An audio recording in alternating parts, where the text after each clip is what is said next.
Chapter 1. On a Tuesday morning in mid-November, late spring, the air outside the bedroom window warm and pollinated, Adrian Wishart watched his wife urinate. He happened to be sitting on the end of the bed, dressed, comb tracks in his hair, tying his shoelaces. She was in the ensuite bathroom, perched naked on the loo, wearing the long-distance stare that took her so far away from him. She didn't know she was being observed. She tore off several meters of toilet paper, patted herself dry, and as the water flushed it all away, he came to the doorway and said constrictedly, "We're not made of money." Ludmilla started and gave him a hunted look. "Sorry." Folding in on herself, scarcely moving, she opened the glass door to the shower stall. He rotated his wrist, tapped his watch face. "I'm timing you." Little things, but they cost money. No one needed a long shower. No woman needed that much toilet paper. No need to leave a light on when you go into another room. Why shop for groceries 3 or 4 times a week when once would do? Adrian Wishart watched his wife turn her shoulders under the lancing water. It darkened her red hair and streamed down her body. A body a little heavier looking in the thighs and waist, he thought. She was doing her daydreaming thing again, so he rapped on the glass to wake her up. At once, she began to work shampoo into her hair. Wishart slipped out of the ensuite, out of the bedroom, and made his way to the hall stand where she always stowed her handbag. Purse, mobile phone, tampons, 1 toffee, so much for her diet, diary, and a parking receipt that he checked out pretty thoroughly. A parking station in central Melbourne, maybe from when she'd attended that planning appeals tribunal yesterday. He unlocked her phone, scrawled through calls made, stored text messages, names in her address book.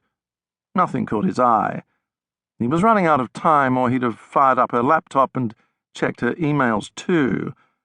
Then again, she had a computer at work, and who knew what emails she was getting there? Her little silver Golf sat in the carport, behind his Citroën. The odometer read 46,268, meaning that yesterday she'd driven almost 150 kilometres. He closed his eyes, working it out. The round trip between home and her office in Waterloo was only 7 kilometres. That meant one thing. Instead of driving a Shire car up to the appeals tribunal in the city yesterday, she'd driven her car.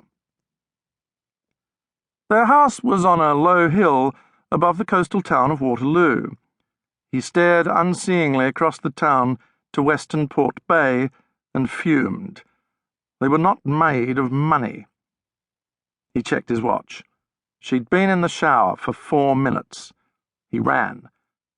Ludmilla was toweling herself, skin beaten pink by the water, slight but unmistakable rolls of flesh dimpling here and there as she flexed and twisted. She was letting herself go. He scooped the scales out from under the bed, carried them through to the bathroom, and snapped his fingers. "On you get." She swallowed, draped her towel over the heating rail, and stepped onto the scales. Just over 60 kilos. 2 weeks ago she'd been 59. Wishart burned inside, slow, deep, and consuming. Presently his voice came, a low, dangerous rasp. "You've put on weight again. I don't like it." She was like a rabbit in the spotlight, still, silent, and waiting for the bullet. "Have you been having business lunches?" She shook her head mutely. "You're getting fat." She found her voice. "It's just the time of the month." He said, "At lunchtime on Friday I called you repeatedly. No answer." "Aid, for goodness sake, I was in Penzance Beach meeting with the Residents' Association." He scowled at her. The Penzance Beach Residents' Association was a bunch of do-gooding retirees intent on preserving an old house. "Your car or a work car?" "Work car." "Good." They breakfasted together. They did everything together at his insistence. She drove to work, and he walked through to